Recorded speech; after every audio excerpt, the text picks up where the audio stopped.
it is my privilege and honor to ask you to help me give a huge, warm, exciting welcome to the source of this love, Geshe Michael Roach. Yeah.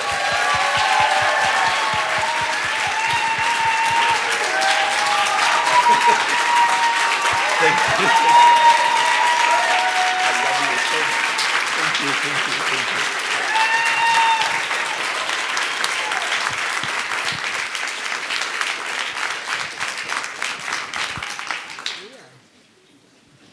Hello, hi.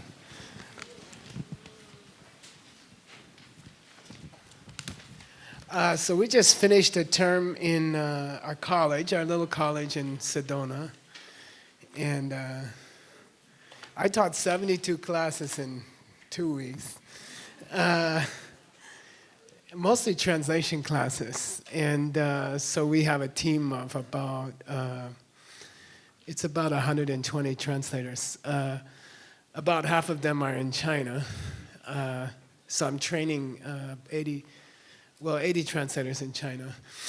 And then we're training about 40 translators from America and Europe in Sedona. And so I brought this is 2 years of work. How many pages? You were supposed to count it. I don't know. 2,747 pages of new translations of ancient books by this team in the last 2 years. So I thought during the break, if you get bored, you could come look at it. And we also had an interesting negotiation with the Chinese government, because every time I go there, I have to be interviewed by the security bureau, and it's a tough process to teach there. And so we had a chance to meet with there's a new bank in China, I guess Byron would know, called the Asian Infrastructure Investment Bank, which was funded with $100 billion by the Chinese government. That's all the American bonds that they own. Seriously. And they are rebuilding the infrastructure of Asia and Europe. So they bought whole railway systems, the Pakistani railway systems. Tibet is connected to the ocean now. And things like that. It's amazing. It's a huge thing. And so we had a meeting with them. And I said, you need us, And they're like, why? And I said, well, you're going to go connect Europe to China, basically. It's like the old Silk Road. In fact, it's the same route. And for 2,000 years, there was a Silk Road. And there was a law passed in ancient Rome against buying Chinese silk because all of Rome's gold was going to China. And that was before Christ. A law was passed by the Roman Senate.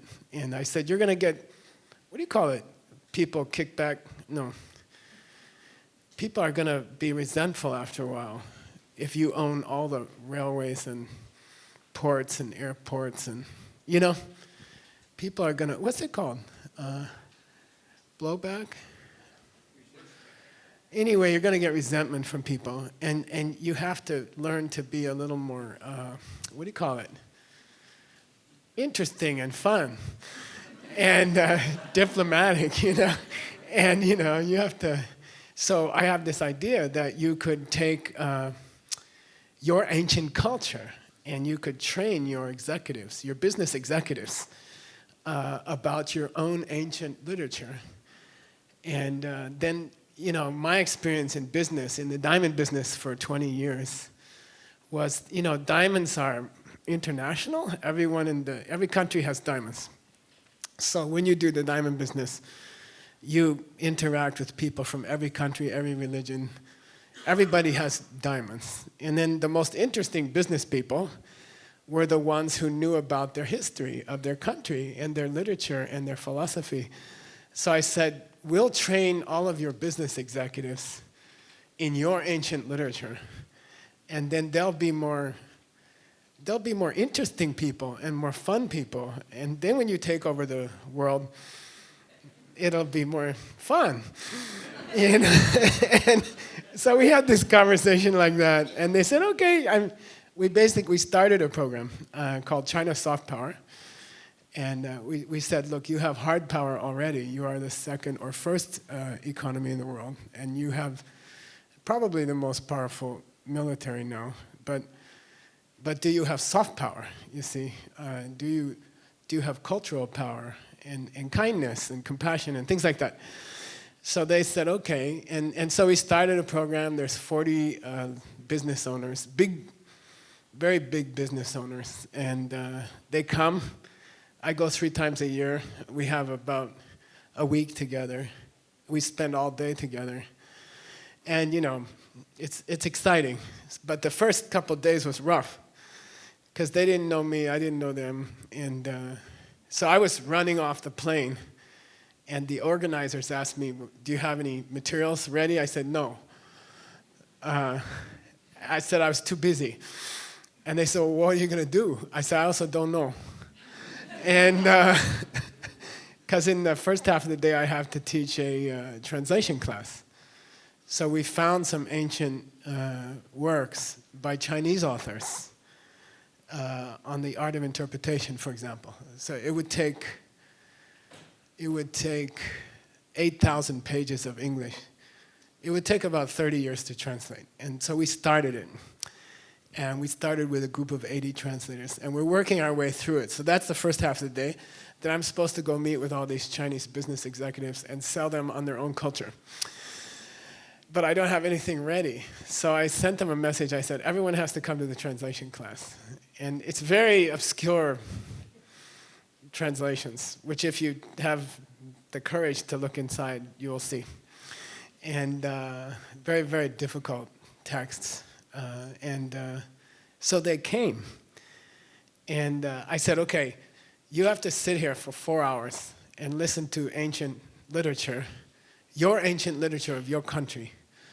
And then you have an assignment in the afternoon. This is how I got out of teaching a class. I said, you have an assignment in the afternoon to work in teams, which Chinese people do really, really well. So teams of 10 guys each, 10 women or men, and these are very big business owners. And you're going to create modern applications from the ancient literature you heard translated. And that's your training. That's what you have to do. Because that's all I do. We started in New York, 1905 or something, right, Wick? 1905. And the idea was I had just been through the Geshe course, or I was finishing my Geshe degree, and that's 20 years of training in 5 great subjects. And so I thought it would be cool to teach it to Westerners, But I had to make it interesting to modern people. So I was struggling to take the parts of the Geshe course that make sense to anyone, which is not all of it. And we created 36 courses. It's I think it's almost 20,000 pages of translation. And so Hector's taught the whole thing through here. John Stilwell taught it all through. Will Mead has been to it 18 courses. He's on his 3rd time through. The 3 Jewels is going to start a review of it the next year. And then they're going to go advanced. Then they're going to do the advanced ones. So anyway, so my contribution was to take the ancient Geshe course and modernize it and make it available to normal people. And at the time, it was a big deal. And we got a lot of criticism. I got a lot of criticism I told somebody today, for teaching women the Geshe course, because they weren't allowed to see the Geshe course before that. No woman was allowed to be a Geshe for 1,000 years. And so I got a little bit of heat on that. And recently, the first official woman Geshe was recognized by the authorities. But we did it 20 years before.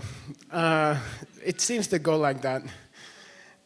But anyway, so these Chinese business people, I said, look, because our courses are famous in China. Many, many people do our courses. Many thousands of people, which in China is nothing, but, it's a lot. And I said, I'm teaching you my secret. You see, you're going to go to a translation class. You're going to hear your ancient books. And then you're going to figure out something that can be used in your modern life or your modern business. I'm teaching you what I do, and that's all I do. That's my big secret, That's why I get to travel around the world, and teach 30,000 people. The reason is, all I do is take an ancient book and find something cool and then teach it to business people for some kind of application in business, you see? So I told these guys, I'm teaching you what I do. This is the secret. Then you can replace me, That's basically all I do. I take some ancient wisdom and translate it. And then I dig around. I call it diamond mining. And we call it diamond mining now. So I dig around, I try to find something cool that we can use for your modern life, okay? So that's all I do. And I taught them what I do. And they got very good at it, scary good at it, And then now the first group, it's 18 months training for Chinese executives. They came to me a few months ago and said, we're teaching the second group.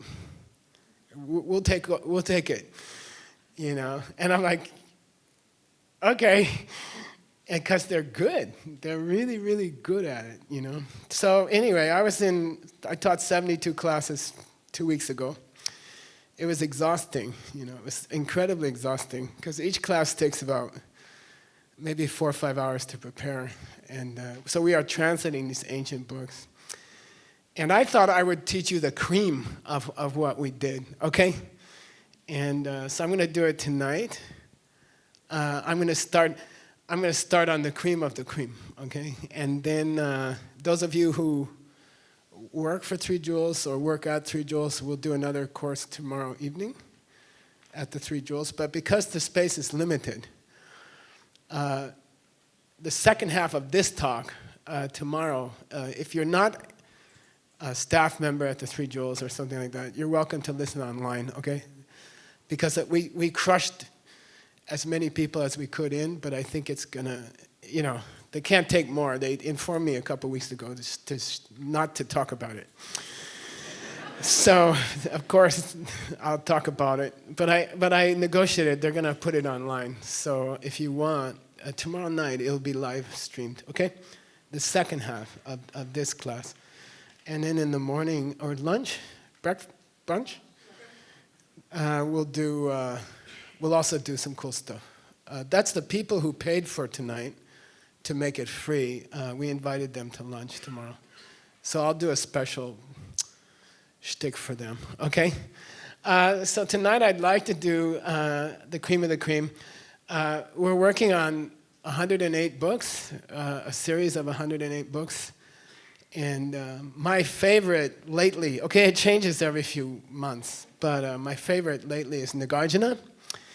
So I'll talk about Nagarjuna, and then we're going to dive into Nagarjuna, okay? So Nagarjuna is sometimes called Buddha number 2, second Buddha to walk in this world. The Buddha lived 500 BC, and was enlightened here in this world 500 BC, 2,500 years ago.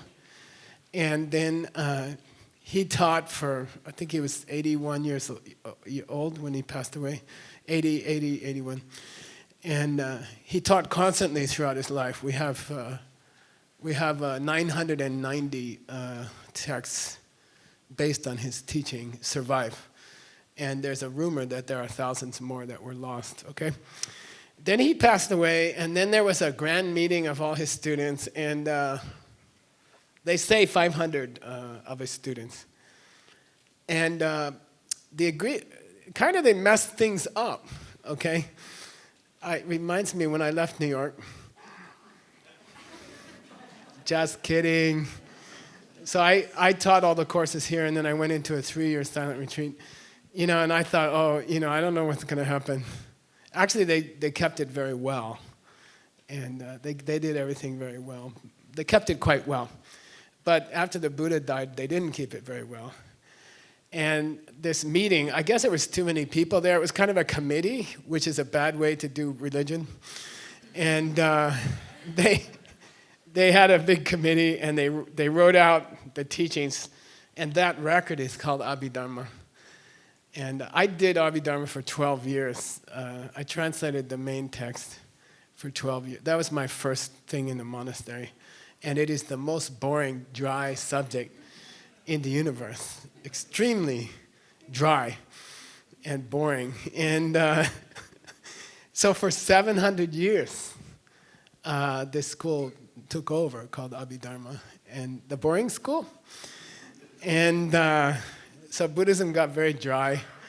And I appreciate it because I worked on it for 12 years. I memorized most of it, and it's long. Sakche Sapamechunan, Lamato Beduchinam, Sakche Kanja Deda Lasanam Kunukibilla, Saminam Gidaman, Dumashinam Simian, Nankatani Gobadi, Dela Namka Madibo, like that. It goes on like that. And then came Nagarjuna, okay, 200 AD. I think he might have been influenced by Christianity, I'm not sure. Judaism reached the Malabar coast, the west coast of India, before Christ. And then Thomas, the disciple Thomas, was sold into slavery as a carpenter to work in, the Tibetans call it dojok. What's it called in Afghanistan? I forget. No, there's a city. Anyway, he was, it's a beautiful story. You want to know the story?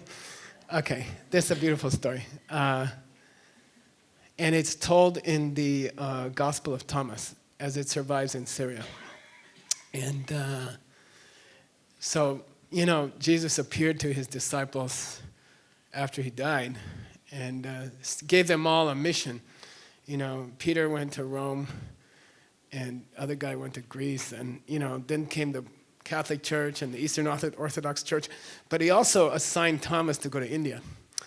There would have been 3 Christian branches, except Thomas refused to go. So he asked Thomas to go to India. And Alexander had just gotten back, you know, 300 years before. Well, he didn't come back, he died, because it was the end of the world. So Thomas is like, I don't want to go to the end of the world. And Jesus is like, you're assigned to the end of the world. And he says, look, I'm a Jew, I speak Hebrew, you know. He says, I don't care, just go, you know. And he appeared to him in his bedroom. And Thomas refused to go. And so then there was a slave trader from, what is that place? Come on. Northern Afghanistan. It's where a Sangha studied. Sounds like Tashkent, but it's not. Anyway. Huh? Look it up, huh? No, Afghanistan side. Anyway, I'll think of it by the end. So then this slave trader came to Jerusalem, and it was in a Starbucks, I think. And Jesus had just died. All his disciples are laying low and trying to keep out of trouble. And then Jesus appears and talks to the slave trader. And they're sitting in a coffee shop. If you've ever been to Jerusalem, one of these small streets. And Jesus said, well, what are you looking for? And he says, I need a carpenter who knows Greek style, because Thomas was an expert in the Greek style. The Jews knew the Greek style, and they were popular slaves. So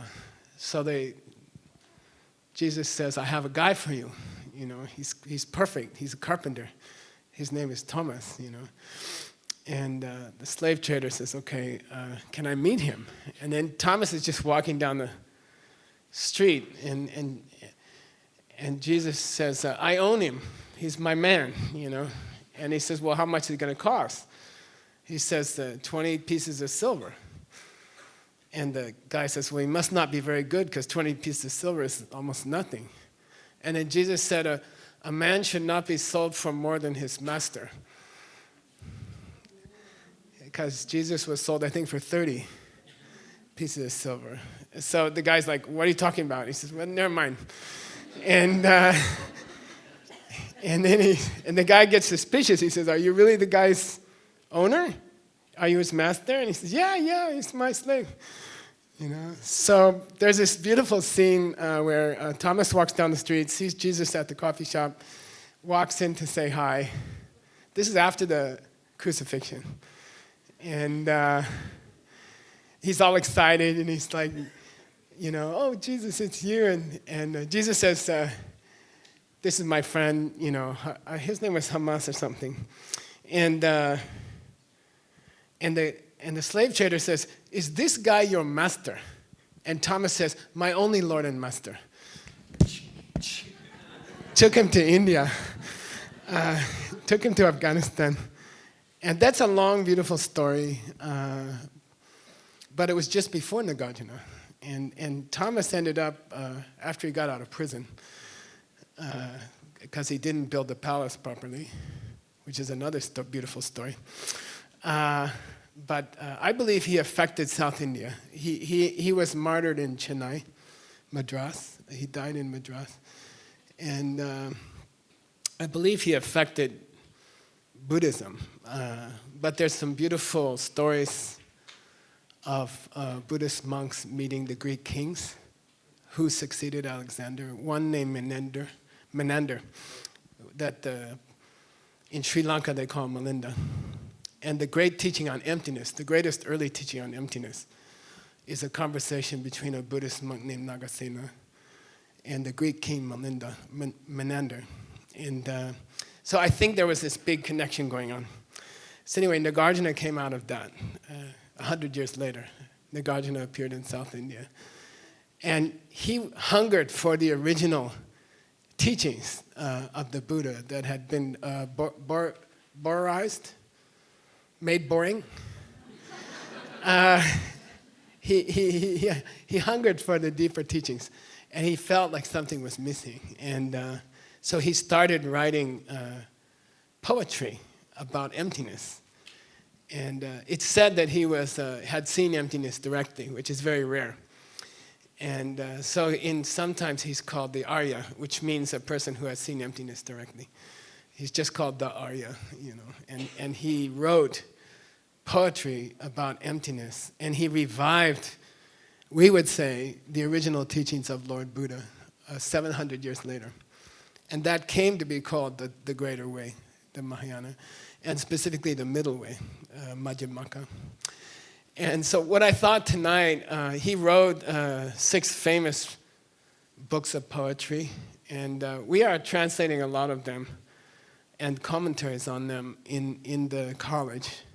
And I thought it's just seems very beautiful to me. He's an extraordinary writer. I think it's a thing about Aryas, people who have seen emptiness directly, that they're so different. Arya means different evolution from us. They're so different that the way they write is very, very, I don't know how to say it. It's like super genius. But they love to do things short and sweet and profound. And so I thought we'd go for a dip in Nagarjuna tonight, with your permission. I'd like to go there. And what's striking me as we work through the translations all over the world, and we're training, 120 translators. By the way, we also have a secondary translation team. They are translating the translations into Russian. I think we have a lady here, Maria Kondratьева from Moscow. Where are you? There. And German, her husband, Piotr the Veliki, Myrtle, is helping to do the German. Uta Scharf is helping to do the German. Spanish, from many different people, but we have a Mexico crew here.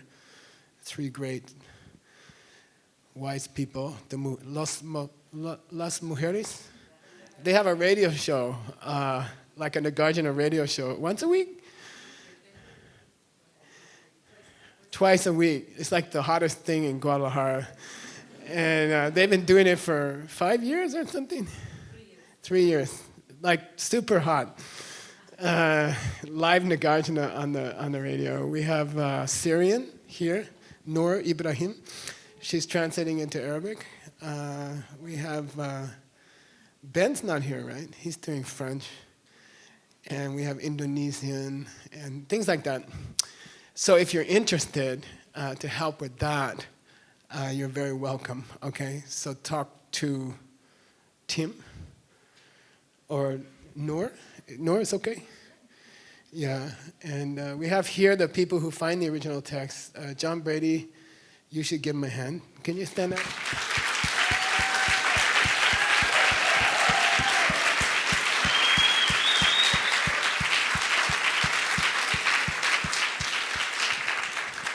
He's been going around the world for about 30 years finding the ancient text to input. They cataloged 141,000 books in Russia, St. Petersburg. It took 14 years. They're working on, how many, Christina? 250,000 to 500,000. Between 250 and 500,000. They're working together as a team there in Mongolia. We started 15 years ago. We're about a quarter way through or something like that, maybe. And Vimla's working on the Sanskrit. We stand up in... Yeah.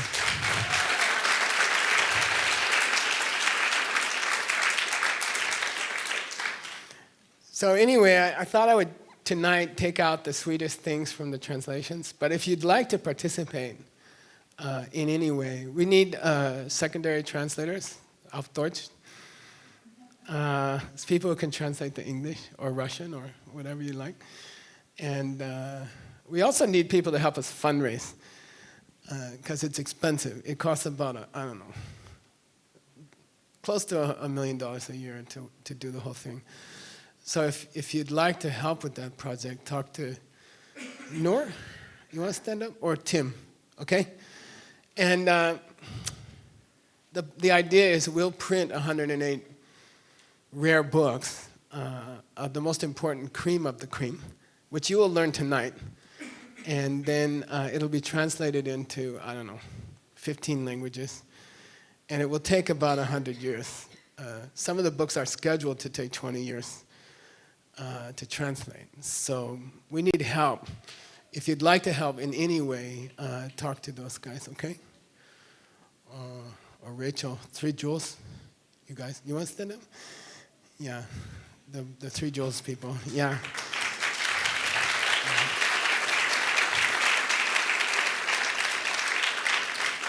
Oh, Stephen. I didn't see it. Or Stephen. Talk to them. We need help translating, and we need help fundraising. But the fundraising is fun. You just join a team, and they tell you what to do, and don't worry about it. Okay? So please help. I think it will. The last time this was done was in 700 AD by a similar team of crazy people in China, and it's kind of a repeat of that. But what happened in China is it changed the country for 1,000 years. So I think it will happen here. Okay, let's go to Nagarjuna. There's a nice carving. Oh, okay.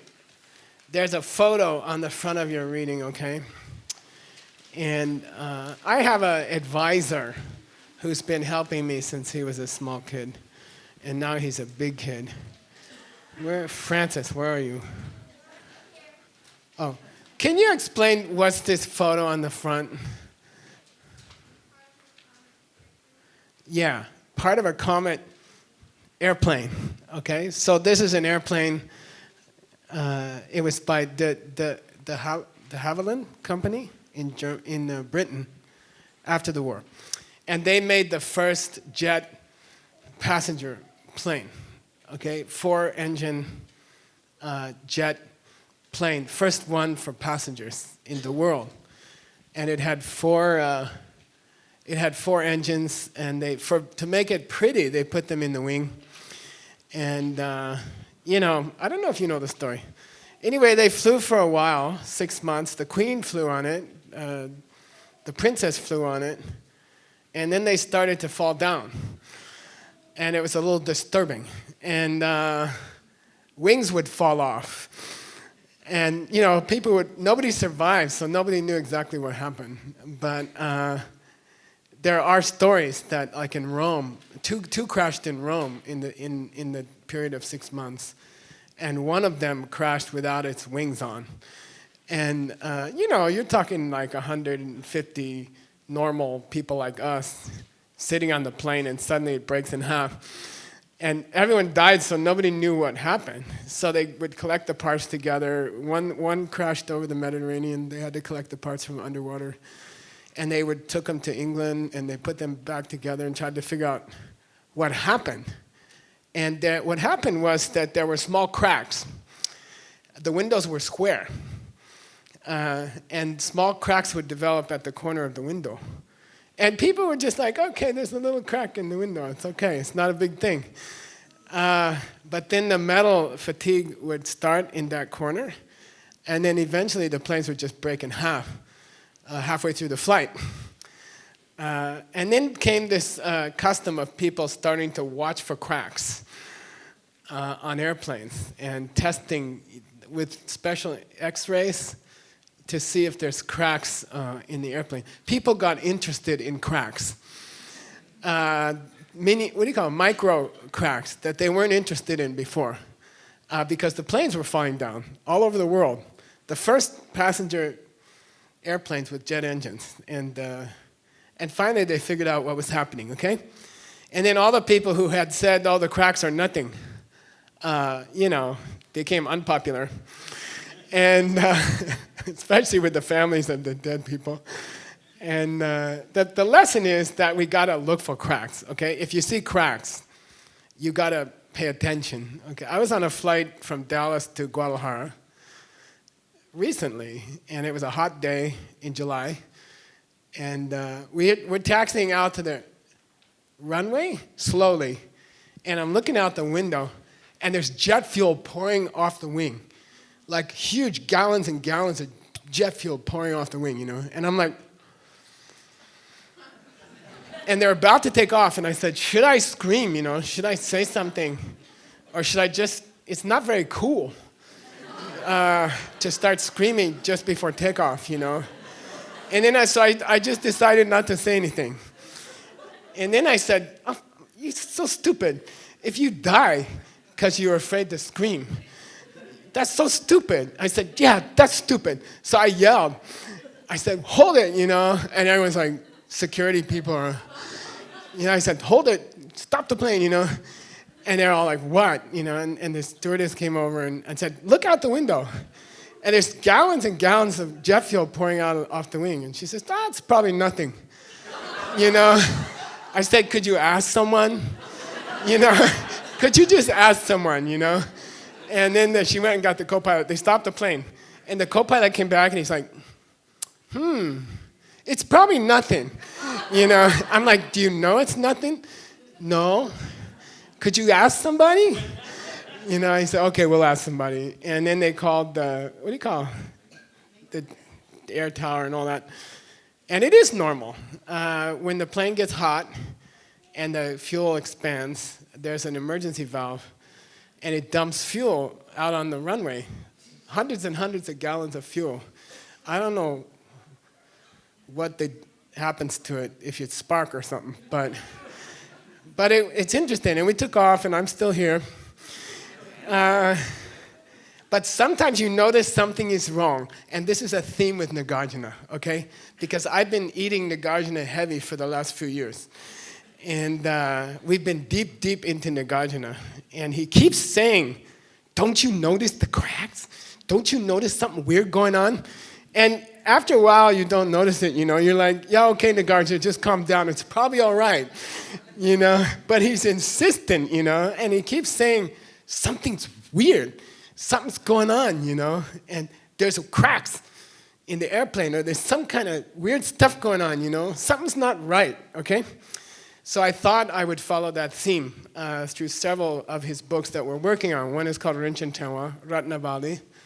which means string of precious jewels. And then he has another book called Wisdom, which is the most famous book on emptiness ever written.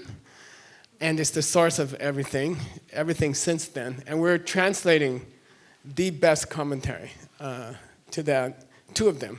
One by Tsongkhapa, which is take about 20 years. We're about 6 years into it. And then the third one is a book called The 60 Verses on Reasoning. And these are all three of his 6 famous books on emptiness, okay? So what I did was, it's like, what do you call Whitman sampler chocolate? I thought you'd enjoy some chocolate from Nagarjuna, okay? So here we go. First verse. And there's my favorite picture of him, okay? He, by his time, many of the original scriptures were missing. And he figured out that the dragons had some of them, because dragons like sparkly, precious things. And there used to be dragons, just like in The Lord of the Rings, okay? And they really do like sparkly things, like crows. So they collect sutras. And there's a long story, but he went to the land of the dragons, and he recovered the sutras. And as a result, he's a monk, right? Monk, bald head. Whenever it was hot in India, the dragons would cover his head. Dragon called Naga, right? Arjuna means Lord. So Naga Arjuna means Lord of the dragons. And he would boss them around, okay? He had some special power over them. So you see, when you see a picture of Nagarjuna, you know it's him, because the snakes are above his head, holding out their hoods to protect him. It's, what do you call it? What's that cream you put on when it's... Sunscreen. Ancient sunscreen. Okay, Nagarjuna. So here's one of his most famous verses, okay? The person is not their solidness, nor their wetness, nor their warmth, nor the motion inside, nor the space within, nor even the awareness of the world. Not all of these together, nor all of these together. And how could you find them somewhere else? So this is a reference to the ancient medical terms of the 4 elements, or the 5 elements, okay? Sa, say sa. Sa.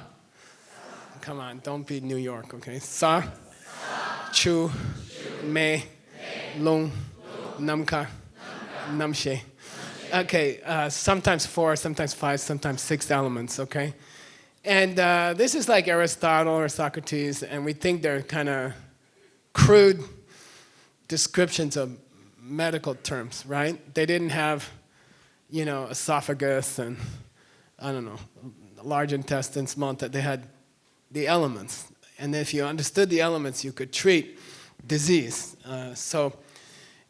Most modern people think they were just stupid, they didn't have microscopes, we're not really made of the 5 elements. But if you study it more, in that most boring book called Abhidharma, you find out that there are quite sophisticated descriptions of the basic energies of the universe, like gravity or electricity or mass, or you think it's very, very sophisticated. So warmth, solidness means, it's called earth element. So I translated it as solidness.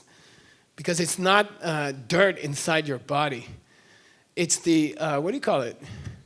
Solidity in your body. It's the bones. It's the stuff in the bones that keeps you upright right now, that keeps your neck holding your head. It's not that they believed there was little pieces of dirt in you. It's not that they were, stupid or something. They were advanced. It's the principle. It's the quality of solidity in the human body. It keeps your skin on. It keeps your head up. It keeps you walking, okay? Otherwise, you'd be like a jellyfish, okay? That's what solidity is. Sa, that's earth element, okay? Chu, water element, is the wetness in your body, okay? So there's a certain amount of wetness in steel also. According to the ancient teachings, there's some wetness in this. 100 years from now, this will be drier than it is now. there are small amounts of water even in a piece of iron, okay? And they cause fluidity, okay? They are fluidity. They're like gravity, okay? Sachu me, fire, is warmth, but compared to absolute zero. So it's not some stupid thing that the ancients, like Aristotle, thought you had some fire inside your body, and if it got too little, you got sick or something like that. It's not that. It's the quality of warmth above. So ice has some warmth in it. You can make ice colder. You see what I mean? So it still has some warmth in it. So it is the quality of heat. Okay? Inside your body, it's life. You know, when you die, you get colder. And as the years go by, the pieces get all colder and colder. Okay? So you have this quality of warmth. The steel has warmth. Ice has warmth. Okay? The sun has more. Okay? So we all have warmth. Sachu me lung. They call motility, what do I call it? Motion, okay? You move, right? We did a yoga class today with Coco. It was really nice, especially the ending. Just kidding. But the fact that you can move your body, that the heart beats, that the lungs move, that the legs can move, is motion. You have motion. Your body has motion. So you are made of solidity. You are made of water. You are made of warmth. You are made of motion. And you are made of the space in which these things sit, which we're going to talk about later, okay? And you have awareness, okay? You think. You're aware of the world, okay? These are the basic parts to a human being. He could have said arms, legs, head, and brain. And some people do that. But he's cool. You know, he's saying on an atomic level, you have mass, you have momentum, you have inertia, you have gravity. You know, it's very deep, ancient ideas that you are made. This is what you are made of. You are made of energies. You are made of 5 or 6 energies, okay? And then he says, but you're not. Okay? But you're not. And then he says, but you're not made of anything else either. Okay, got it? You are not made of what you're made of individually. Each part is not you. All the parts together is not you. And you're not anything else either. Okay? And he says, something weird's going on. You should have noticed cracks. You should notice that something weird's going on. Then we're like, what do you mean? You know, what do you mean I'm not all my parts together? What do you mean? He says, well, what happens when you cut your arm off? Are you less Michael if you get your arm amputated? Are you?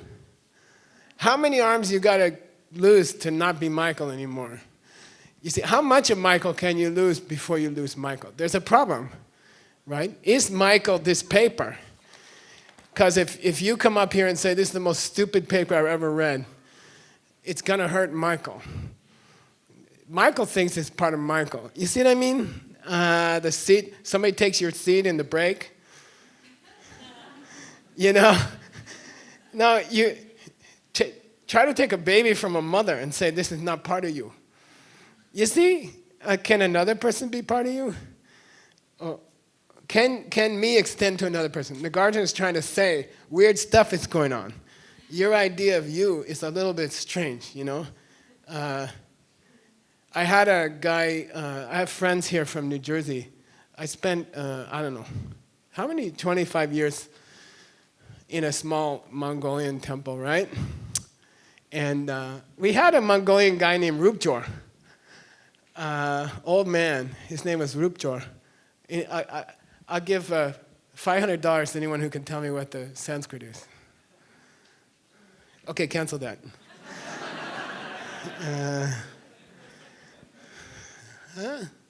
Subhuti, the hero of some book, the Diamond Cutter Sutra. Okay, it's the corrupt Tibetan, which is Drupjor. But anyway, it got corrupted in Mongolian. So I used to take care of him. I used to give him his insulin shots.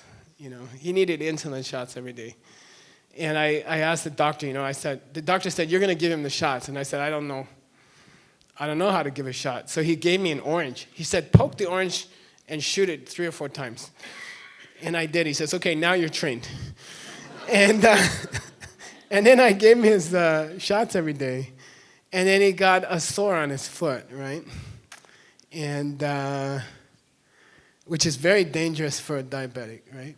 And then so the ancient Mongolian treatment, the Karmic treatment is to put horse pee on it, which made it much worse. And so we went to the doctor, and I'm translating for him. And the doctor says, you must cut the foot off this week. You must, or you will die. It has gangrene, And I'm translating, we got to cut the foot off this week. And he's like, no. And I'm like, you're going to die. He says, okay, I'll die, And I'm like, the doctor says you're going to die. You need to cut the foot off. He says, I won't cut the foot off because it's me. You see? It won't be me if you cut my foot off. You see what I mean? This is very Nagarjuna. He's like, if I cut my foot off, I won't be Rupjo anymore. I won't be Subhuti anymore. Cannot do. I don't care. Die. And so they put him in a special nursing home. What do you call it? Hospice. And we said goodbye, and then I got busy. My lama got busy. We were taking care of him. So he was all taken care of. Like 15 years later, we go to the nursing home. He's still there, And he looks at me like, if I don't cut the foot off, I'll be dead, right? And I'm like, I'm so sorry, And he looks at me like, I felt so bad. I said, look, I was just translating, And I said, this is like most amazing. Gangrene, he should be dead, right? And I said, what'd you do? He said, Om Mani Padme Hum. And I'm like, but you see, he thought that if he lost his foot, he wouldn't be himself anymore. Okay, got it? So Nagarjuna is saying something weird is going on. Who is Connie? Who is John? Is John Connie? Is John Connie a couple? They are going to change their name from O'Brien and Brady to O'Brady, I heard. And at one point, can you take away a baby and the mother won't fight you as if it were them, you see? Or at what point can you cut your foot off and you are still Rupjor, right? So Nagarjuna is just saying it's a little weird, Who we think is me is a little weird, Because you can take off an arm and you're still Michael, right? And you can, when you have a child, when you give birth to a child, or your child gives birth to a child, right? Like your daughter just did, it becomes part of you. Try to take that child away, try to hurt that child, and that mom will fight you like anything. You see what I mean? So Nagarjuna is saying it seems to be a little weird of who is you, who is me, you see? How much of you is you? Can you remove an arm and you're still you? Yes. Can you add a baby and then you get fatter? You become double. And yeah, you do. You see, you can cover the baby with me, and you can reduce me by an arm, and you're still me, you see? So what is me? Is me all your parts? It's not, okay? Because you can take parts off, and you can add parts, and you're still you, you see? That's a crack in the plane. Try to appreciate it. Something weird is going on. You see what I mean? When you have a kid, the kid is a different person. Somebody tries to hurt your baseball star son, you're going to do something, right? Because your self got bigger. Nagarjuna is saying yourself is elastic. Ori is elastic. Ori can cover more than Ori, or Ori can cover less than Ori if Ori gets gangrene on his leg, you see? And he says it's weird. It's just a little weird. Who are you? Who is you, you see? Are you your arm or not? No. Are you your body? No. Why not? It's Michael's body. You see? That means Michael's separate from the body. Got it? Got it? It's my body. It's the body of Michael, right? That means Michael is separate from the body, right? Isn't it? It doesn't make sense. Nagarjuna is saying, what, Michael's mind? Wait, Michael is the mind. No, Michael's the one who has the mind. You see? Michael's the one who has the body. You can lose a piece of your body and you're still Michael, okay? So therefore, the body is not Michael. Otherwise, when you cut the foot off and you throw it in the garbage, Michael got thrown in the garbage. You understand? Try to understand something weird is going on, okay? Something's wrong, okay? You are not your body, because you say Connie's hair needs fixing. You know, you stand there. We all stand there. Some of us, it takes less time, right, John? And we comb our hair, you know, and we say that's Michael's hair. But when you say the hair of Michael, it means it's not Michael. You see what I mean? Or Michael's mind. So if Michael has a mind and Michael has a body, it's like Michael has a book and Michael has shoes. But Michael's not the book and Michael's not the shoes. Got it? So if Michael can have a body and Michael can have a mind, then who's Michael? It's weird. Something's happening. Oh, Geshe, it's just a crack in the window. No big thing. What's it say? I was so happy, 1946 or something. They said, origin of failure. Okay? Origin of failure. Guess why I chose that? If you don't figure out the Michael thing, and your leg and your arm and your friend and your baby, if you don't figure out who you are, origin of failure, okay, you will fail in life, okay? You will fail in life. And if you figure it out about the cracks, you become incredibly successful, okay? We had I believe it's the fastest growing industrial company in Manhattan in history. Our diamond company, in history, it doubled every 18 months for 19 years. Double the employees for 19 years, every 18 months. If you have 500 employees, you know, hire 500 more every 18 months. Then the next 18 months, hire 1,000. And imagine that, you know, imagine that going on for 19. If you figure out the origin of failure, there's something about Michael and the pieces of Michael that you have to figure out. If you figure it out, you can do anything, okay? You can do anything. We have 3,000 people came to the event in Taipei. You know, it's weird. We started in, where was that place? Hell's Kitchen with 5 people around the kitchen. You were there, or you were close. It's weird. If you figure it out, you can do stuff. You can do cool stuff, okay? You can make millions of dollars. You can build a college for $5 million. JB build a college. We didn't have any money, zero. Now we have this beautiful college. It's paid for, okay? People sit there and study. You know, if you figure out the cracks thing, your whole life changes. Then you can fly to LA and not fall down, okay? I'm trying to say, if you don't figure out the thing about Michael's leg, you will never be successful, and you will keep having crashes, and you will not understand why, you see? There's something about this question which your whole life depends on. If you understand it, you can make anything happen in your life. And if you don't understand it, you will continue to have origin of failure. You see? No matter what you try to do, business or personal relationships, stuff will go wrong and your plane will crash regularly. Every 5 years, every 10 years, your plane will crash, okay? And if you figure it out tonight, then just cool stuff happens to you over and over, you know. Jigme does my, what do you call it? Accounting. Guess like your bank account's like insane. I said, give it away. She's like, yeah, but it keeps coming back. You know?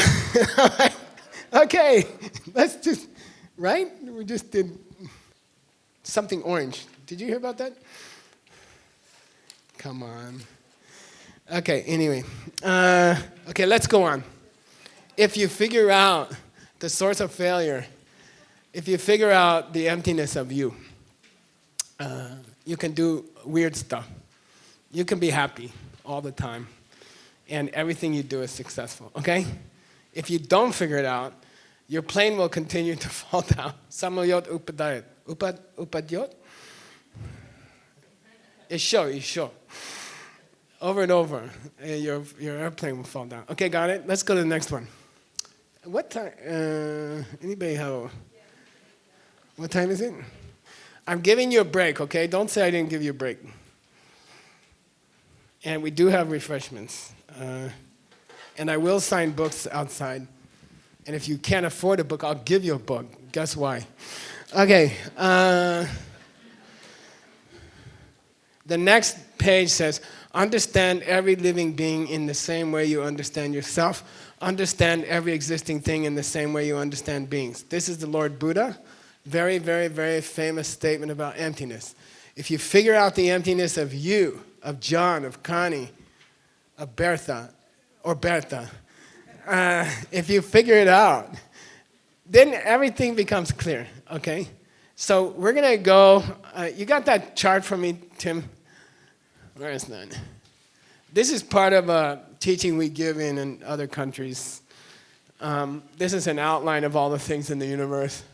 This is very famous teaching by Dharmakirti, okay? Very fundamental teaching of Dharmakirti. This is all the stuff in the universe. We're going to go through all the stuff in the universe box by box, okay? And we're going to point out the cracks. That something's weird is going on. Something's not right, okay?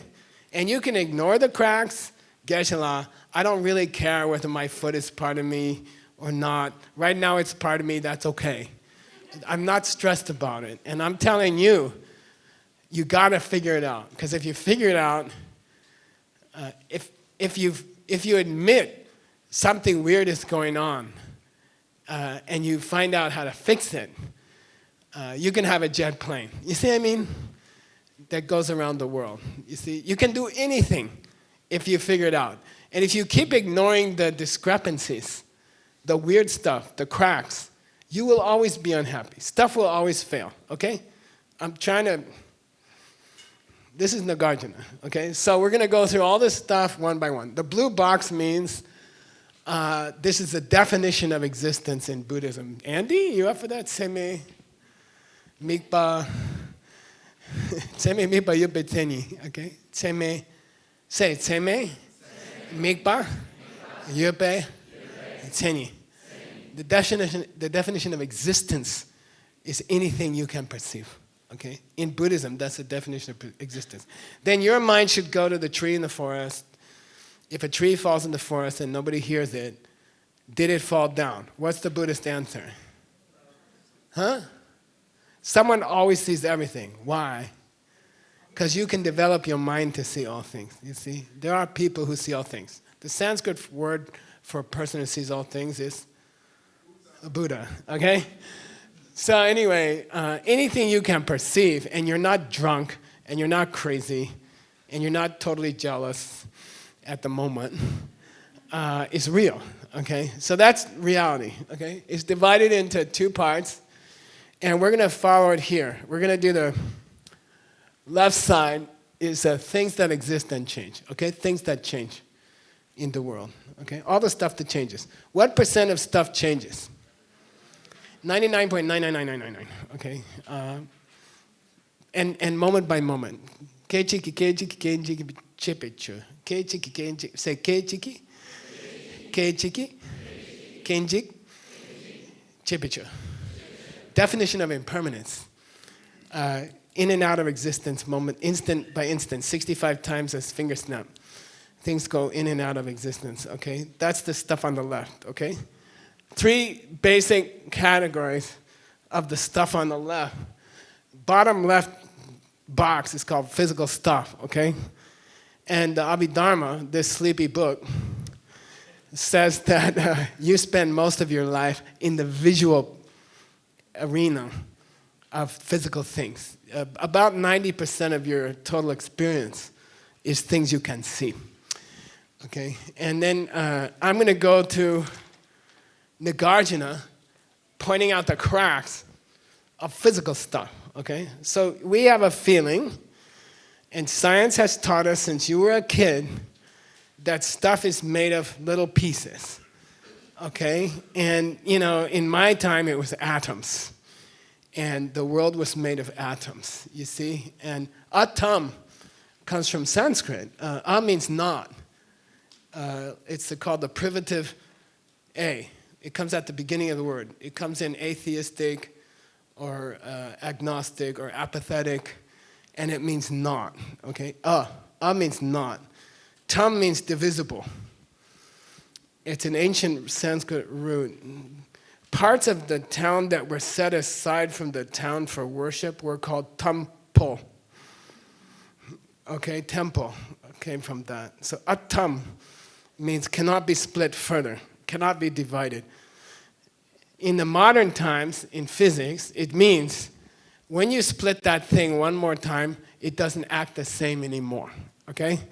So you take an atom of something, an element, right? Element means that. And I put the periodic chart of the elements here, What the word element means is, if you have an atom or a molecule of oxygen, for example, and you split more, if you split the hydrogen from the oxygen in water, it doesn't act like water anymore, okay?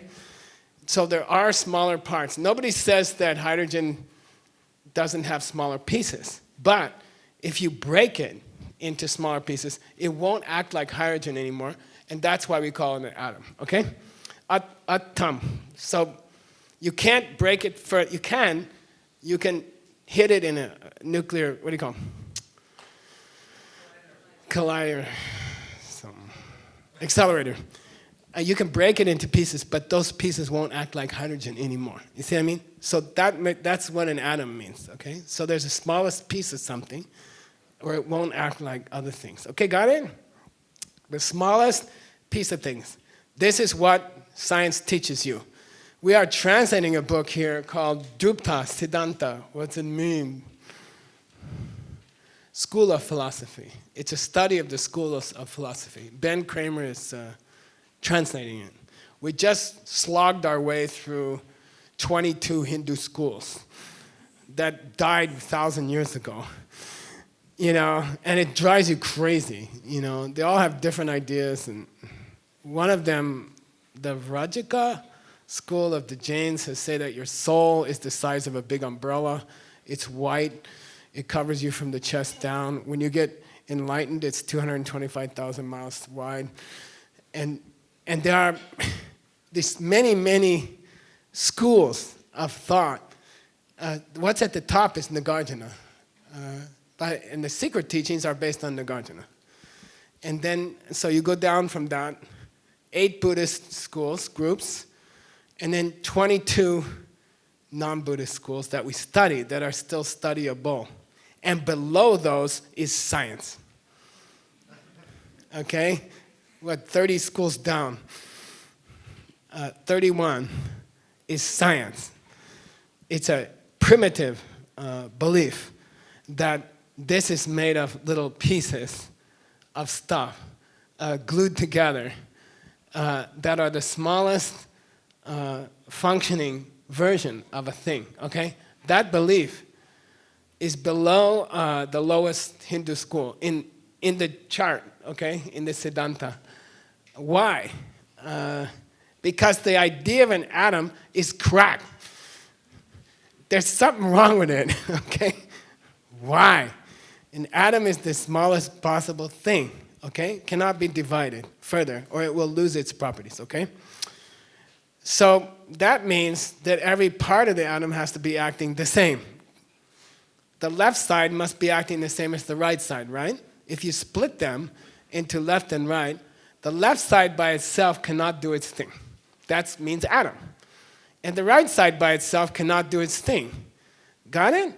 You gotta have an atom with a left side or a right side. If you divide it, it won't work anymore. This is science. Don't blame me. Okay? This is science, and you believe it, you know.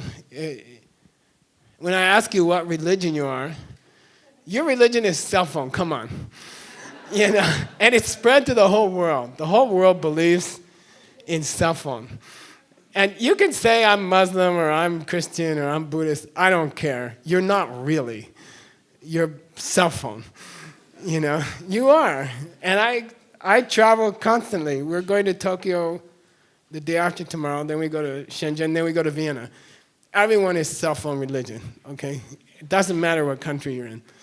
And they believe that there's something in the copper that carries electricity. They believe that. You know, there's some quality in the copper atom that the glass doesn't have. And that's why you make the wires out of copper, because they conduct electricity. Okay, got it? So there's a smallest piece of copper, and it touches another piece of copper. Got it? You okay? This is what you were taught. Don't tell me you don't believe it. You do believe it, you just never think about it. Then the copper atoms are nested together in the wire. And they have the ability to pass electricity, electrons and protons. Okay, you believe that.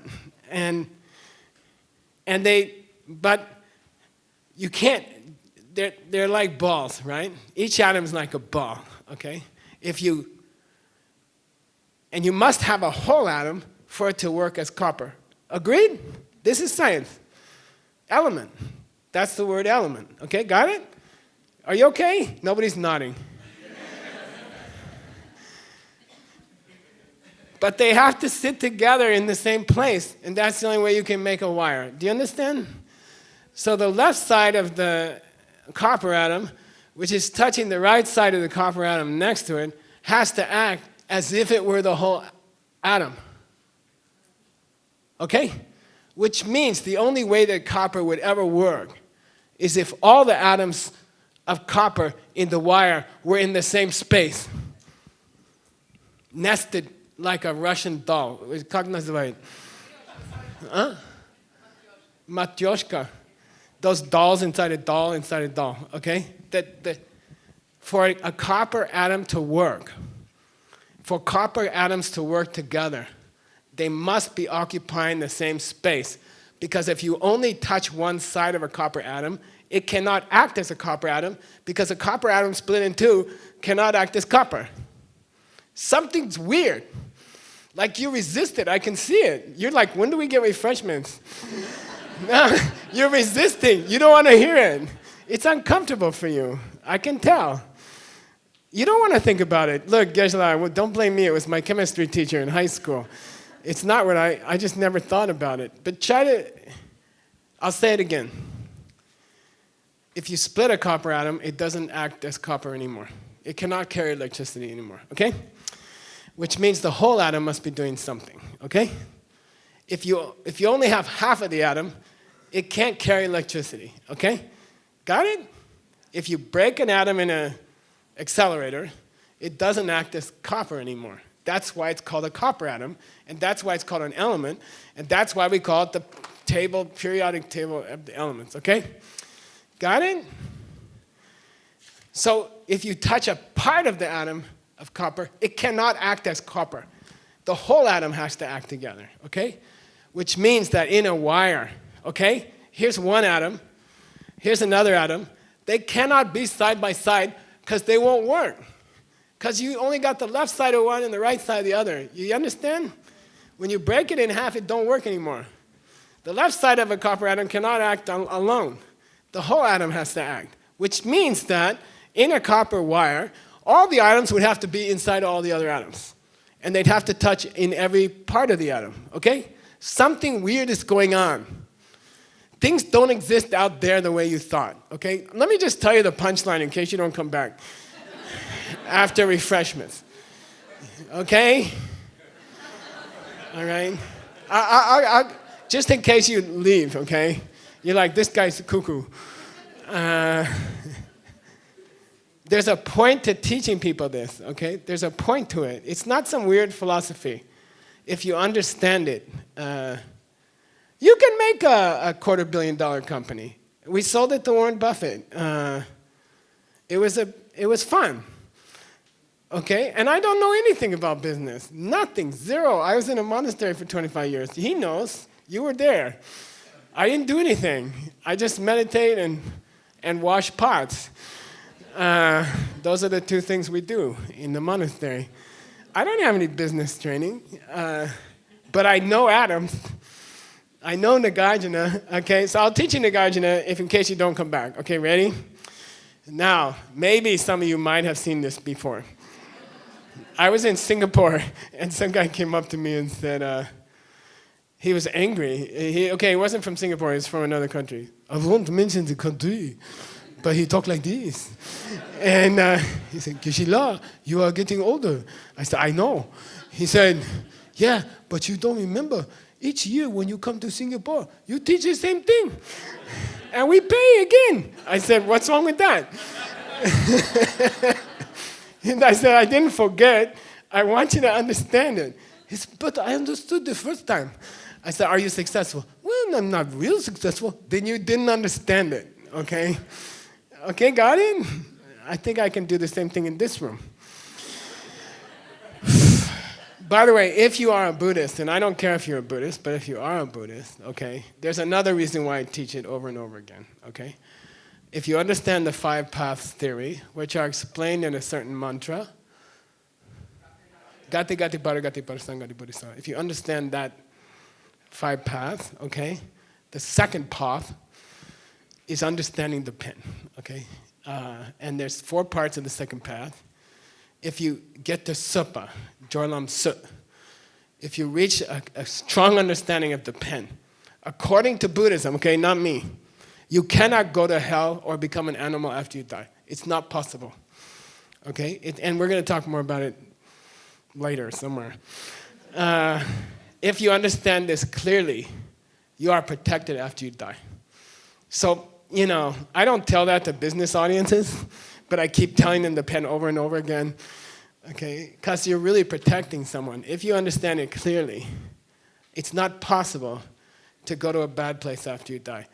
So, you know, I used to work for an Israeli company, and the owner was Israeli, right? There are 2 owners, and I used to go, so my salary, I used to take a little bit for shoes and food and stuff, and then I would donate the rest of the monastery. And so every 6 months I'd go in and we would calculate how much they owe the monastery. And then he'd say, let me throw in another 100,000. He would often say like that, let me throw in another 100,000. You know, I'm like, cool. You know, and then it got to be a thing, you know, like every time I went to get the check, every 6 months, I'd be like, he'd say, okay, I'll throw in 150,000, you know. I'm like, damn, you know, and then I'd go home to my Lama, you know, Rinpoche, it would be that day, and he'd be waiting at the door, he'd say, what do you throw in? I'd say, 150, you know. And one day I asked him, you know, like after 10 years, I'm like, can I ask you a personal question? He says, yeah. I said, you're Israeli, you know. You're all Jewish. You're 100% Jewish country, you know. And can I just ask you, why are you throwing 100,000? Why are you throwing 150,000 to a Buddhist monastery?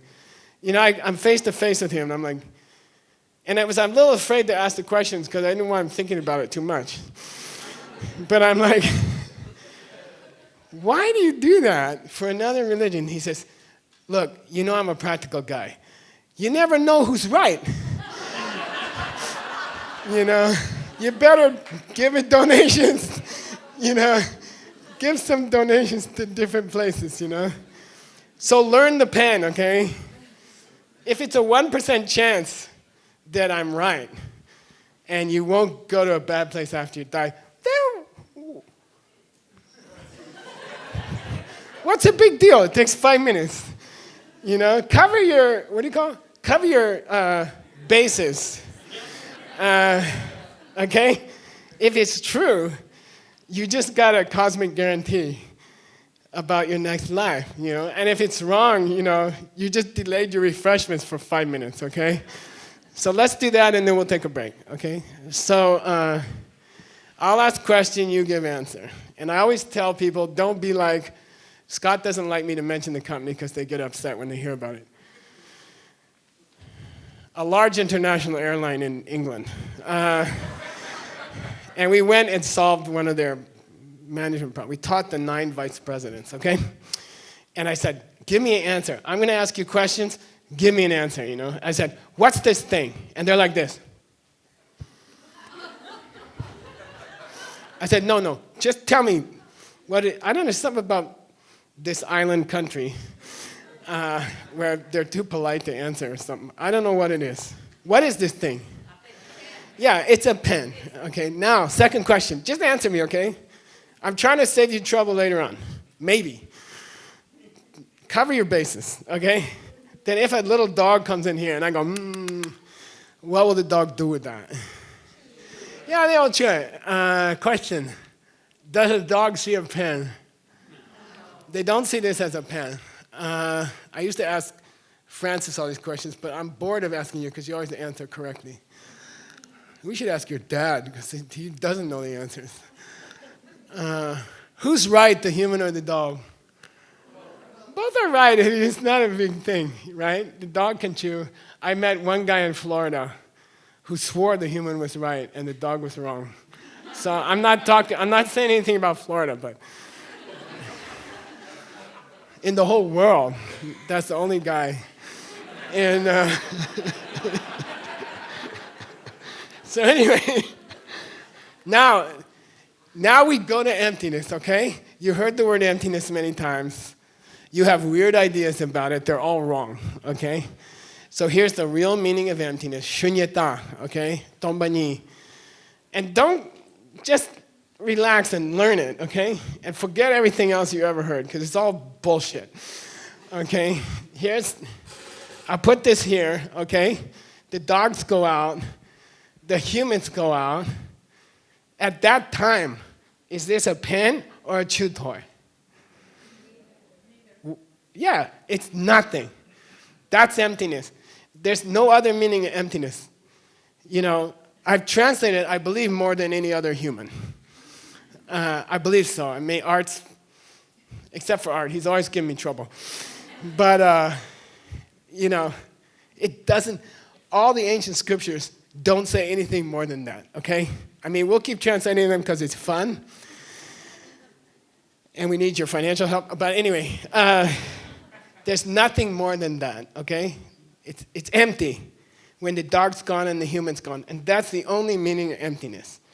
It's available to be something, but it's nothing yet, okay? It has a potential. That's called emptiness. No crying.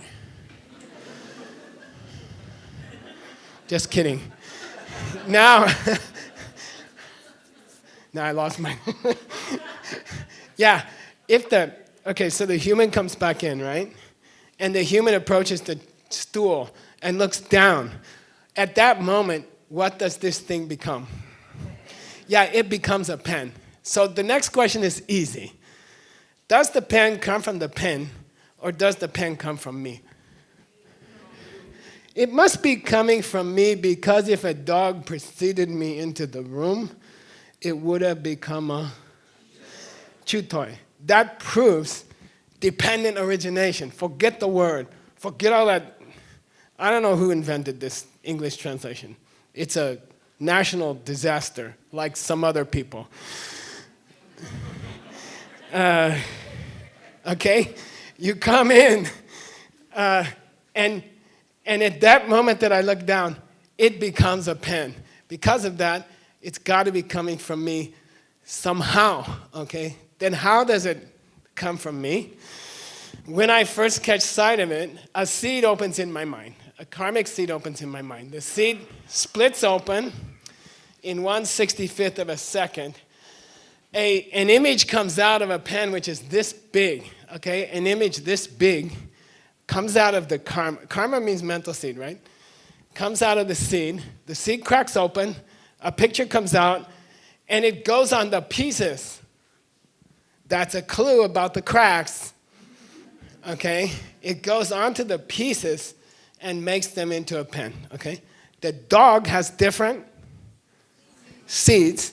When their seed cracks open, a picture of a chew toy comes out, and goes on the same parts, okay? It's the same parts, okay? And by the way, well, that's another story. What if I have dog seeds and not human seeds? Yeah, I'll see this as a paw. How long does it take to be reborn as a dog? It takes 1/65th of a second. This Bardo stuff was for lower school, okay? 49 days in the Bardo. Please do prayers, Geshe. No, it takes 65th of a second. You see, a new seed opens, and you see something else. You see what I mean? It's coming from me. The pen is coming from me, okay? How? Tim. Quick, then we'll give them a break. They're getting tired, I can tell. Okay, this is called the $100 thing. That lady back there is totally innocent. Okay, how to plant a seed, 4 steps, don't forget. It's expensive for me to teach it. Please stand up. What's your name? Denise. Denise, okay. Denise is gonna help me. Make a video, look at it this week 3 times. Okay? Can I put lipstick on? Yeah, go ahead. No, it's okay. Oh, on you. $250 million thing, okay? Understand? Okay? And, I asked people in China to film it. Just film it if you're in a good mood. It takes 2 minutes, okay? And then look at it 3 times this week. And you will never have financial problems again in your life. Forget that. People will keep giving you money. It's really weird. Okay? And your secretary will call you and say the bank account's going crazy. Give it away. Okay? Here we go. Planting the seed that opened into the create the pen takes 4 steps. Okay? Just learn them. Okay? You never know who's right. Okay? It doesn't cost you anything. Just try it. Okay? Step number 1, decide what you want as a goal. I'm using money because it's measurable, okay? I can claim to be the happiest person in this room, but I can't prove it, right? Money I can prove. So it's just something countable, okay? So decide what you want in your life. Choose one thing. Let's say I want money, okay? Geshe wants to make $1,000 out of 100. This is how I make my living. Is giving away these things. You laugh, but it's true. I want to turn this into $1,000 within 10 days or something like that, okay? So that's my goal. Step number 1, define your goal. Step number 2, you must have a partner to plant the seed with. You cannot plant a seed without a partner. It's not possible. You must plant a seed with another person. Denise? Denise. So you got to ask her, will you help me plant this karma? Yes. Yes, okay. So you got to find somebody else who wants the same thing that you want. Do you want to make some money tonight? Free money? Yes. Okay. So we made a deal. Step number 2. She's my karmic partner now, tonight, okay? Step number 3, do something to help her that relates to your goal, okay? So she's going to put her hand out like this, okay? And I'm going to, step 3, is where you plant the seed. Step 3 is where you plant the seed. I put the money in her hand, and I close the hand. Now watch. 1, 2, 3, ding. And I plant the seed, okay? How do I plant it? You can relax. And good people chase me to the stage, trying to give it back to me, trying to thwart my seed planting. I'm like, stop, go away, keep it, okay? How did I plant the karma? What does karma mean? Karma means my mental tape recorder, my mental recorder saw me open my hand.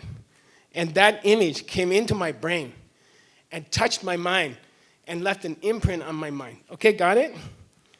And that's a karma. That's a seed. That impression on my mind created by the image of my hand opening as I saw it makes an impression on my mind, okay? And that's a karma. That's the meaning of ye li. Okay? That's karma. That's how you plant karma, okay? You must help another person, okay? So that seed is in my mind. Cool? Step 4, okay, Everyone in this room has done countless kind things to other people in their life. Everybody in this room has made karma. Karma doubles every 24 hours. It multiplies like cancer, virus. It splits like an amoeba every 24 hours. You should be rich by now. You know, everyone gave money to somebody, right? And you should be rich by now. But the problem is, a seed will not open unless it gets watered. It's just like a tree seed. The water is, okay, secret practice. Every night, before you go to bed, when you lay your head down on the pillow, think to yourself of all the sweet things you did for other people today. If you didn't do anything nice today, think of something you did yesterday. If you didn't do anything nice all week, think of last week. If you didn't do anything nice all year, think of last year. If you didn't do anything, okay, you understand? A karmic seed cannot be destroyed. Once I open my hand, and once I see my hand open, a seed is planted in my mind. It cannot be destroyed. It must come back. It must come back. It must open. But it may take 100 years. Okay, so there's a way to water it, which is before you go to sleep, think of the kind things you did today and be happy. Just be happy, okay? If you didn't do anything at all your whole life, be happy about what somebody else did, okay? But never go to sleep thinking something negative, okay? Always control your mind. What is that called, by the way, when you fight with your mind? Your mind wants to think about money problems, relationship problems, job problems, president problems. Your mind wants to do that. But you fight, you must fight just before you go to sleep, because then your mind will cook the seed all night, okay? What's that fight called? It's called meditation. That's meditation. Fight with your own mind. Your mind wants to think about problems. I got problems. My boss yelled at me. My husband said something nice. My kids don't listen to me. They just play baseball. Yeah. No, I mean, stop thinking about problems before sleep. At breakfast, think about your problems. Because problems get smaller when the daylight comes, okay? Before you go, as you go to bed, you must think about something good you did, okay? And then that will cook all night in your mind, okay? And that's how to make money, okay? That's all. If you don't do it, the seed will sit there. And you already have millions of seeds in your mind, okay? So for God's sake, tonight, or in this lecture as you fall asleep, just before you fall off, think about something good you did, okay? And that feeds the seed. It feeds the seed, and then the seed will grow fast. And frankly, you can have incredible financial success. I can't even describe. JB and I were trying to raise $5 million, right, for the college endowment. And we just planted seeds, and we made the first payment 2 weeks ago. About $1 million. It just comes, okay? Just try it. Don't be, cover your bases.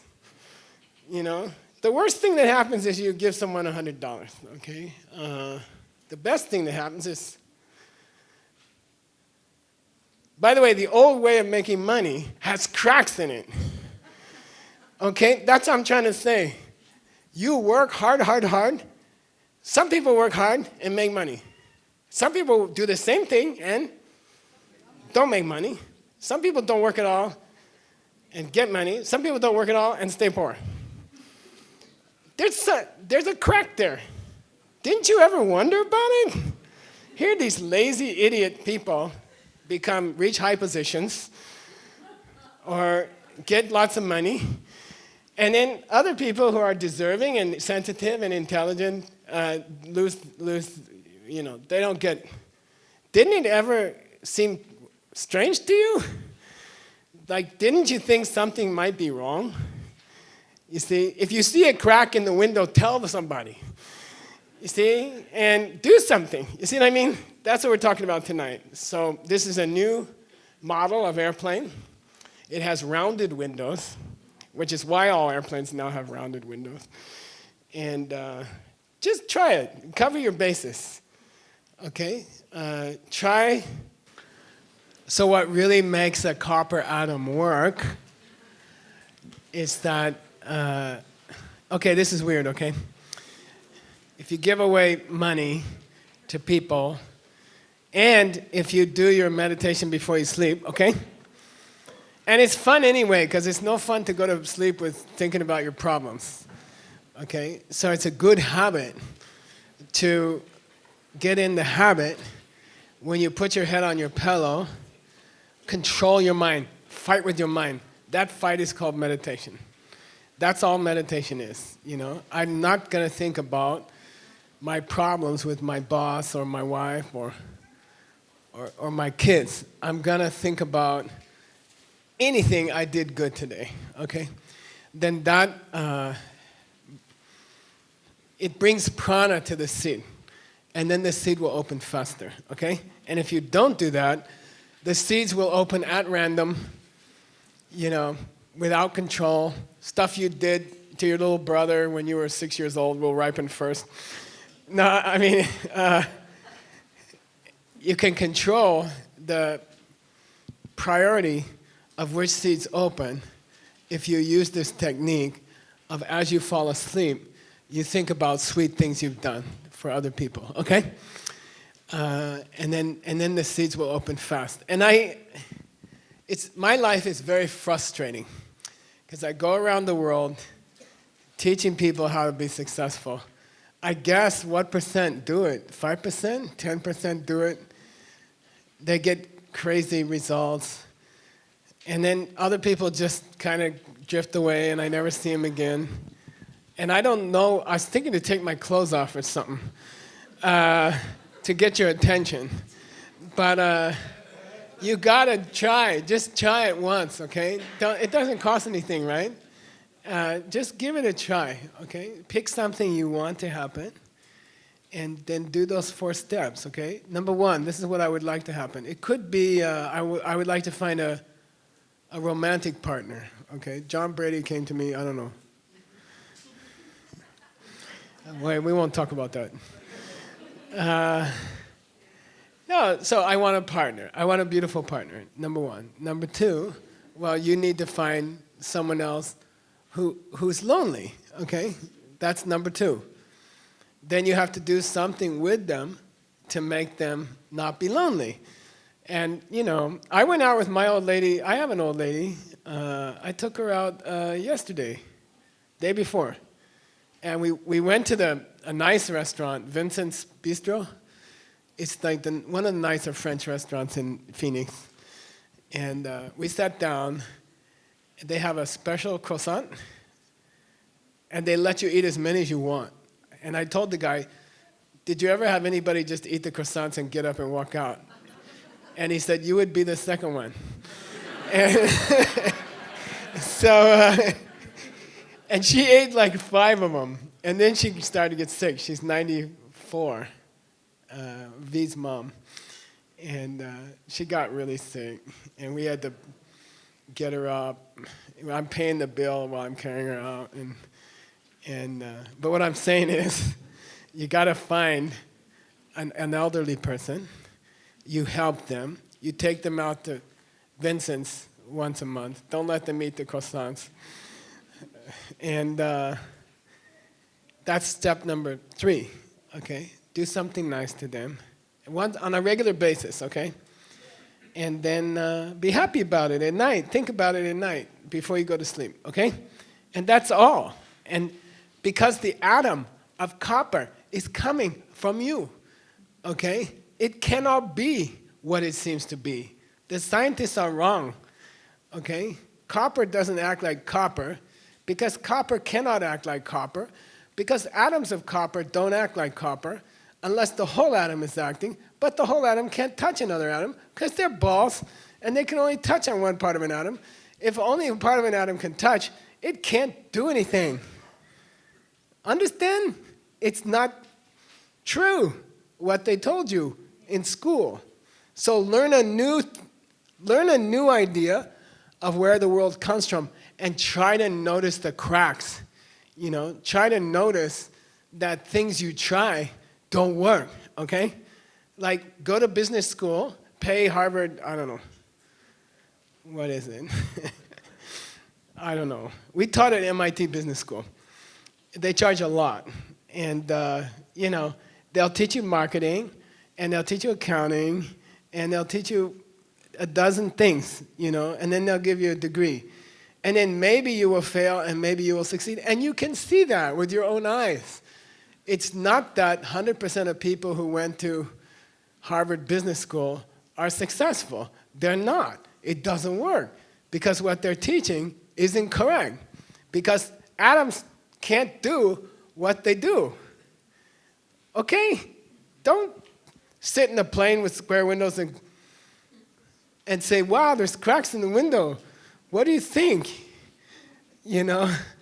Try to ask question, what's really happening, okay? And what's really happening is that the pen has parts. It has a top and it has a bottom. And when you put the parts together, it's not a pen yet, okay? Because a dog doesn't see a pen. If it was a pen, when you put the top and the bottom together, then a dog would see a pen. Try to understand, okay? The fact that a dog chews on it, and that the fact that your mouth doesn't water when I hold it up, proves that it's not coming from its own side. And this is Nagarjuna, and Nagarjuna sounds very confusing. Nagarjuna is either on acid or he's right.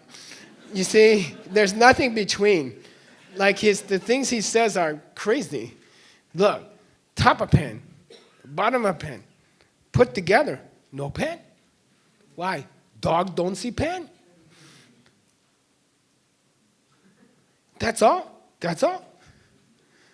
Okay? Something else must be happening. Okay? Your whole opinion of where the world is coming from is cracked. And you gotta, you came to Lincoln Center, small auditorium. I don't tell them the small auditorium. People ask me, where were you yesterday? I was like, I was just teaching at Lincoln Center, you know. And then I also didn't say that I had to pay for it. But anyway, but there's small cracks in your life. And that's why things don't happen the way you want them to, you see? That's why you don't have a lot of money, or that's why you don't have a perfect relationship, or that's why you have health problems, or that's why your mind's not peaceful, or that's why you have a weird political things going on, okay? It's all coming from you, okay? So don't blame other people. Try to notice that the things you try to do to make other things happen don't work. Just admit it, okay?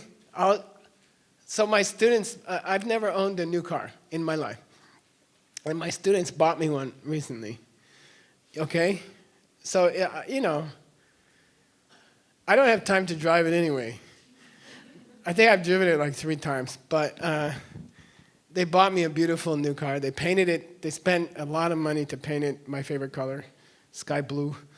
And, you know, and it's weird because it doesn't have a key anymore, and I'm always looking for the key. And they said, just push the button. And I said, well, but anybody can push the button. And they're like, don't worry about it, you know. So listen, try to understand.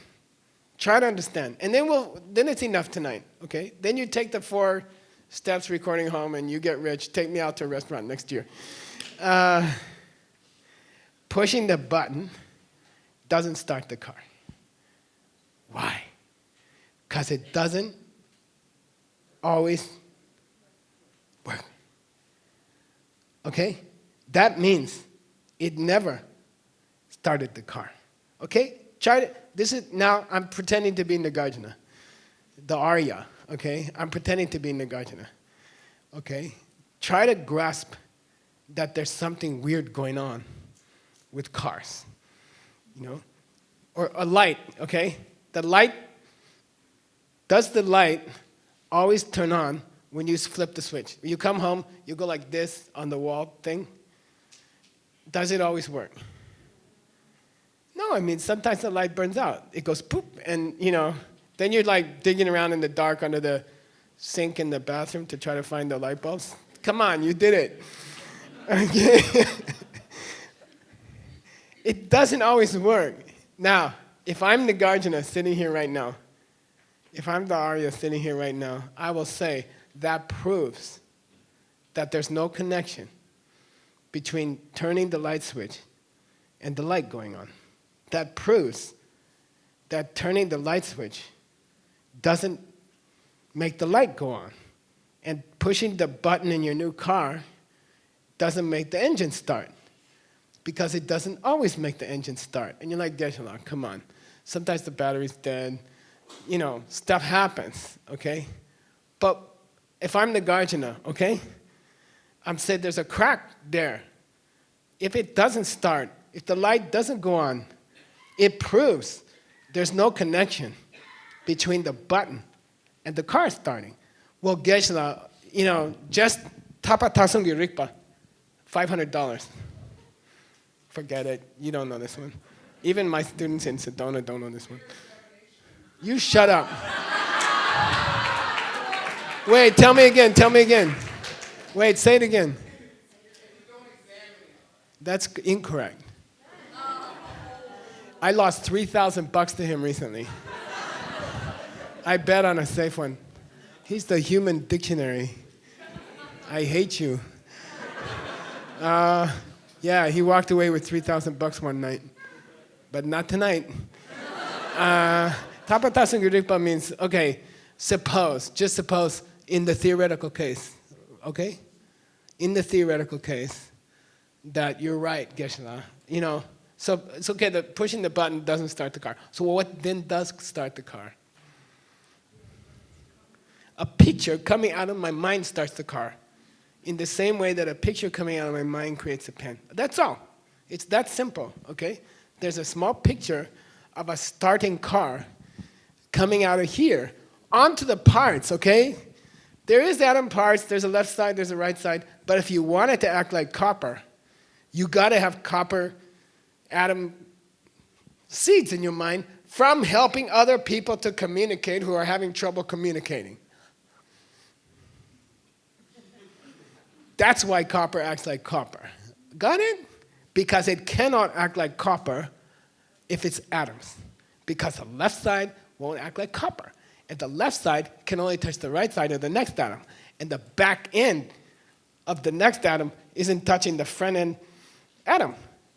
So it can't be acting like copper. Okay? Got it? A phone works because you have friends who are arguing who are married and you help them communicate. And if you don't do that, your phone won't work. Okay? And if you don't give rides with your car, if you're selfish and you take all the world's oil for your country, your cars won't work. Okay? Your cars will die. Your cars won't start. Okay, got it? And the whole reality is based on kindness to other people. The reality itself, atoms work if you're nice to people. And atoms don't work if you're not nice to people because the pen is coming from you. Okay? And we just proved it. Nobody in the room had a problem with it, with the pen. Some people had a problem with the copper atom. I'm sorry. Okay? Everything's coming from how you treat other people. So all this Jesus stuff and Buddha stuff and Muhammad stuff, it's all that. You see, they want you to be successful. They're like, be nice to other people, take care of other people, do things for other people, give rides to other people. Your car will always start, or people will give you cars. You don't have to fight and work for a year to buy a new car, okay? Just help other people get somewhere because the car's coming from you. Because the parts don't work. There's some cracks in that idea. That idea doesn't work, okay? And be smart. Play your, what do you call it? Cover your bases. Cover your bases. Okay? If someone comes along, look up jewelry.com. That name costs $21 million. We own it. I mean, the company own jewelry.com, okay? No business training, no understanding of anything. Never touched a diamond in my life, okay? Up to starting, but I know Nagarjuna, okay? Just give it a try. Cover your bases, right? It's not so hard. Do the force. What's the worst thing that can happen? Denise gets rich. Okay? You made somebody else happy. If this whole stuff doesn't work, the worst thing you did was give another person a ride, or you helped someone financially, you took an old lady to the restaurant. Next time, she's not going to eat all the croissants, okay? And the worst thing that can happen is that you're nice to somebody else. Okay? Got it? But if what I'm saying is true, then reality is flowing from here. And it comes from being kind to other people and helping other people, okay? And you cover your bases, just try it, okay? Try to notice that the way you're doing things now doesn't always work, okay? You know that since you're a kid, you know, that what you try, you know that. And you don't question it anymore. But fix it, okay? Wouldn't it be nice if everything you tried worked? You know, you try to have a relationship with somebody, or you try to make some money, or you try to get skinny or healthy. And wouldn't it be nice if everything you ever tried worked, okay? But that means you have to notice that what you tried so far doesn't always work. And then you have to question copper atoms. Okay? So try the 4 steps, okay? Scott and me, where's Scott? Yeah. We were in Shanghai. Okay, last thing, then I gotta go, or they're gonna threaten me again. We were in Shanghai, and this guy came up to me and said, okay, I want to try the 4 steps. I said, okay, try. I said, I was waving goodbye. I said, what do you want? He said, I want $10 million this year. I said, okay, try 4 steps, okay? Next year, he's waiting outside. You were there, I think. He's like bodyguarding me back to the room. And, you know, he's like this tall. And the guy's waiting for me at the door, and he's agitated. And he jams into the elevator with me. And I'm like, and he's like, it didn't work. And I'm like, what? He said, the 4 steps didn't work. You know, so I know how to respond to that. You say, did you do step number 1? Well, first I have to tell you, in the diamond business, one of the first things they teach you is how to tell if a person's lying when you're doing a negotiation. So I negotiated many, many deals every day. That was my job. And they teach you the signs of a person who's going to lie. And they look down first, or they move something on the table. They'll move a pen, or So watch for these 2 things, with your kids especially. So just before not that they lie, but their eyes will go down just a sec, you know, like this. So I'm watching his eyes. I said, did you do step number 1? What is step number 1? He said, it's a goal. I want $10 million. I said, okay. He didn't look down. I did you do step number 2? Which is what? Did you find a partner? Did you find a karmic partner? And his eyes didn't move. He said, I did. It's another guy who does import-export from China, you know? And I said, good. Did you do step number 3? And he's holding my eyes. Yeah, I'm checking. I'm holding his eyes. And he says, I did. I helped him. Once a week, 1 hour, what you said. I helped him. Then I said, did you do step number 4? Because it's always step number 4. It's always step number 4. Because people have a problem with thinking good thoughts before they go to bed. Check it out tonight. I'm holding his eyes, and I said, did you every night, for 2 minutes, think about helping this guy and what a nice thing you're doing? And he goes, mostly. And I'm like, get out of here, you know. I said, just go away. Talk to me next year. Do step number 4. That's the most common thing. I don't know why people don't like to admit that they did something nice. I'm not talking pride. I'm talking just be honest with yourself. I helped somebody today. It's honest. And you have to do that, okay? So he looks down, and I said, okay, I'm getting off the elevator. I'll see you, you know. But that's why it didn't work. And he looks at me and he says, he's more agitated. He says, I didn't say it didn't work. I said, but you say you didn't get the $10 million. Yeah, I only got 8. And I'm just, Scott and me are like, I'm like, I wish I had this guy's problem. He's like, yeah. And, but when you're a teacher, you have to be, okay, you have to be really tough on, you have to say, I can't believe you didn't do number 4. You know, you lose $2 million because you're too lazy when you go to bed? You know, what's wrong with you? And he's like, oh, I'm so sorry. I'll do better next year. You know, and next year, he was waiting for me at the elevator. He goes like, I said, huh? Okay, do it. Okay, thank you. Try to notice that your life's cracked otherwise. There's weird things are happening. Things don't start when they're supposed to start. You know, things they taught you in business school don't work. Sometimes. So try to notice what's going on. And don't be satisfied with planes that fall apart. Like, try to notice that things don't work the way you thought they did. Try the new way, cover your bases. It doesn't cost you much. Just try it. And I say it will work, okay? Cool? Thank you. Okay.